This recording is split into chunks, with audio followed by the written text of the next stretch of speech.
Malaysia mula beraksi di Sukan Olimpik Musim Panas pada tahun 1956 di bawah nama Malaya. Atlet yang bertanding pada edisi itu adalah dari sukan hoki, olahraga, menembak, renang dan angkat berat.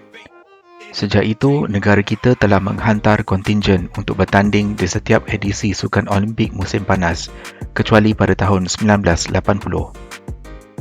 Dari semua sukan yang dipertandingkan, badminton dijadikan taruhan utama Malaysia sebagai sukan yang berpotensi menyumbangkan pingat setiap kali edisi Olimpik. Bermula pada tahun 1972, Malaysia sudah pun menunjukkan potensi baik untuk mendapatkan pingat dalam badminton apabila Panj Gunalan dan Eng Boon Bee menduduki tempat kedua dalam acara bergu lelaki.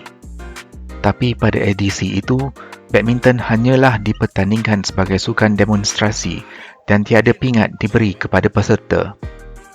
Sukan-sukan yang lain pada masa itu tidak memberi kelebihan bagi pihak atlet negara kerana hampir kesemua sukan yang dipertandingkan meletakkan kebolehan fizikal untuk meraih kemenangan. M. Jagatesan yang merupakan juara Sukan Asia 1962 hanya mampu mendapat tempat ke-8 dalam separuh akhir acara lari 200 meter pada Olimpik 64 dan ini dikira pencapaian terbaik oleh mana-mana atlet Malaysia masa itu. Atlet-atlet yang bertanding dalam edisi berikutnya seperti Helen Chow, Rosman Alwi, Nordin Jadi, Nurul Huda Abdullah dan M. Kumarisan nampak cuba untuk bersaing tetapi masih gagal untuk mencapai tahap yang diimpikan. Badminton hanya menjadi sukan pertandingan di Olimpik Barcelona pada tahun 92 dan menjadi sandaran kepada sumber pencapaian pingat Malaysia.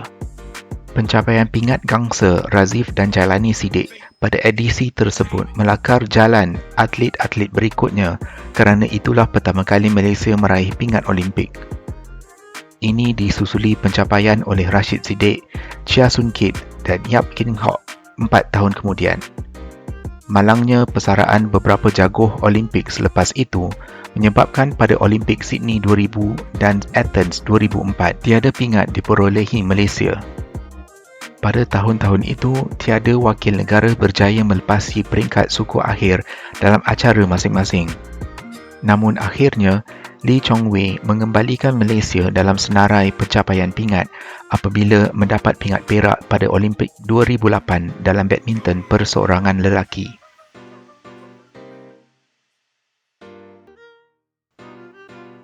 Kekurangan dalam program sukan negara mula dirasai dan jelas bahawa Malaysia perlu meletakkan fokus kepada potensi sukan lain sebagai sandaran penyumbang pingat. Pada masa itu, Malaysia sudah pun mula melatih atlet-atlet dalam sukan terjun untuk beberapa tahun.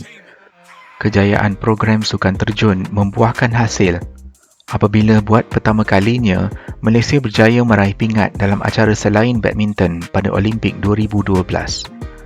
Pada tahun itu, Pandelela Renong mendapat pingat gangsa dalam acara terjun platform 10 meter dan menjadi wanita Malaysia pertama meraih pingat di Sukan Olimpik.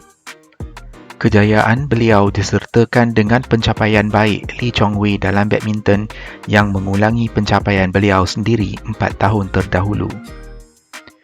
Tahun 2016 di Olimpik Rio menampakkan pencapaian terbaik atlet Malaysia setakat ini.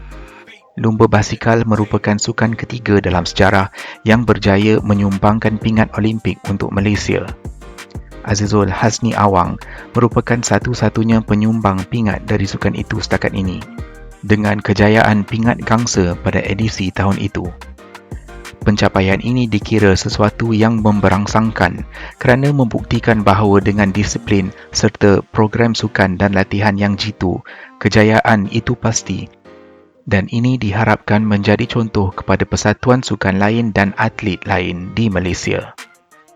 Keseluruhannya, pada tahun itu, Malaysia juga meningkatkan pencapaian dengan pingat berganda dalam sukan badminton dan pingat perak pertama untuk acara terjun.